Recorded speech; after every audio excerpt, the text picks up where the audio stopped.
इसरो भारत की शान एक और एम्बिशियस मिशन के लिए पूरी तरह तैयार था।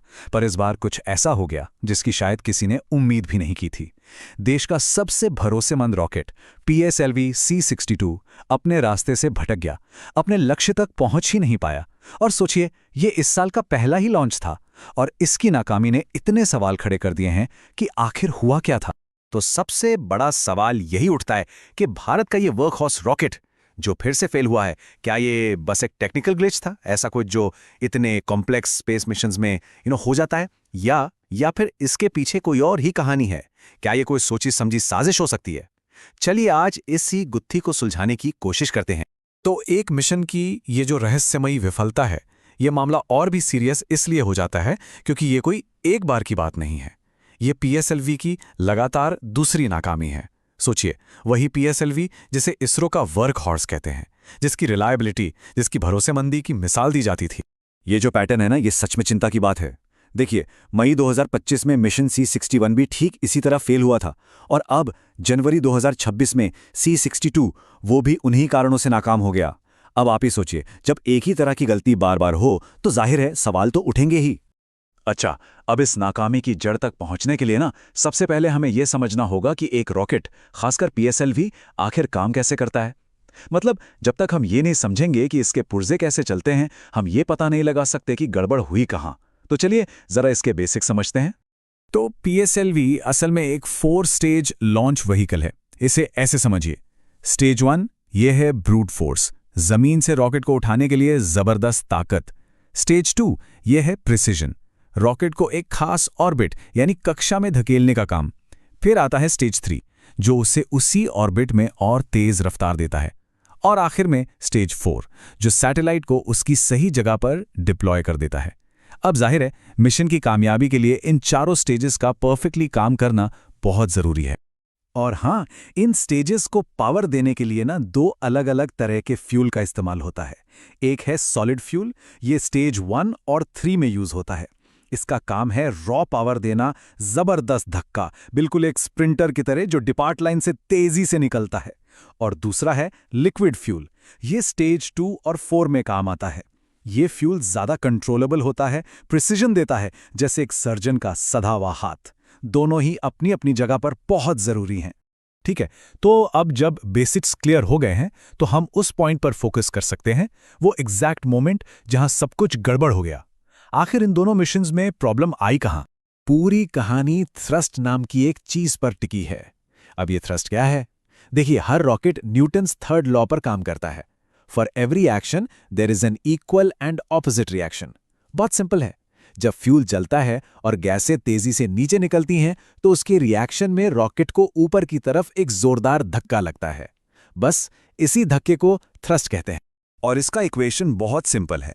जिस चेंबर में फ्यूल जलता है उसमें जितना ज्यादा प्रेशर बनेगा उतना ही ज्यादा थ्रस्ट मिलेगा। मतलब high pressure equals high thrust, जितना ज्यादा दबाव उतना पावरफुल धक्का, उतनी ही तेज रफ्तार। बस इतनी सी बात है। और बस यहीं पर C61 और C62 दोनों मिशन फेल हो गए। ठीक स्टेज 3 में, जब रॉकेट को एक्सेलरेशन की, तेजी की सबसे ज्यादा जरूरत थी, चेंबर के अंदर का प्रेशर अचानक से खत्म हो गया। और जैसा हमने अभी समझा, प्रेशर नहीं तो थ्रस्ट नहीं, थ्रस्ट नहीं तो धक्का नहीं, और रॉकेट अपना रास्ता भटक कर वापस जमीन की तरफ गिरने लगा। Mission over. अब जब एक ही तरह की नाकामी 2 बार हो जाए तो लोग सवाल उठाते हैं।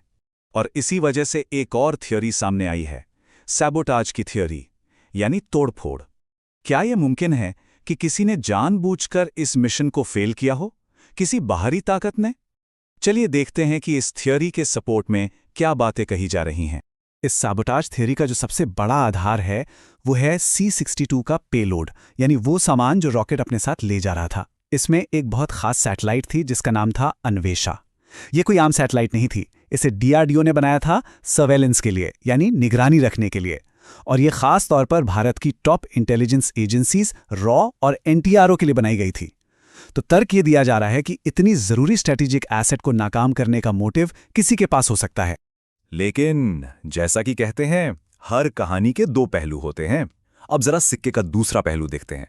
वो सबूत जो किसी बाहरी साजिश की तरफ नहीं, बल्कि एक अंदरूनी टेक्निकल प्रॉब्लम की तरफ इशारा कर रहे हैं।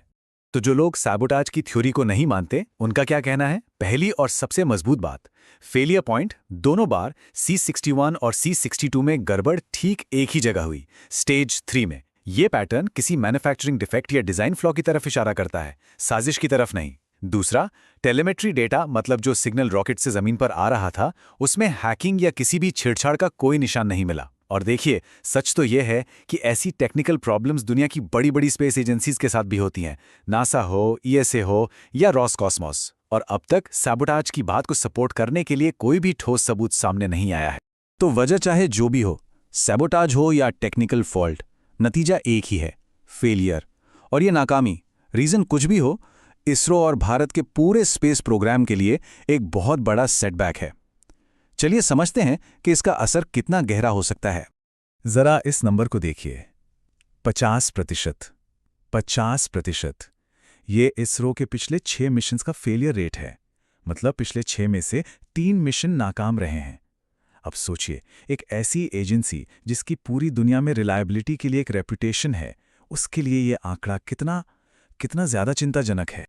और इस फेलियर रेट के परिणाम भी बहुत गंभीर हैं। सबसे पहले तो इसरो की ग्लोबल रेप्यूटेशन को धक्का लगता है, एक रिलायबल लॉन्च प्रोवाइडर के तौर पर। दूसरा, भारत के स्ट्रेटेजिक और नेशनल सिक्योरिटी प्लान्स पर असर पड़ता है। कमर्शियल स्पेस मार्केट में जो आर्थिक लक्ष्य हैं वो भी प्रभावित होते हैं।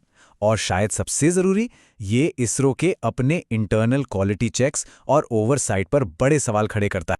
तो आखिर में हम इसी एक बड़े सवाल पर आकर रुक जाते हैं। जाहिर है, इसरो को इन प्रॉब्लम्स को जल्द से जल्द फिक्स करना ही होगा। लेकिन बड़ा सवाल यह है कि क्या PSLV, जो दशकों से भारत का वर्क हॉर्स और गौरव रहा है, क्या वो अपना खोया हुआ भरोसा दोबारा जीत पाएगा? इसका जवाब तो सिर्फ आने वाला वक्त और अगले मिशन ही दे सकते हैं।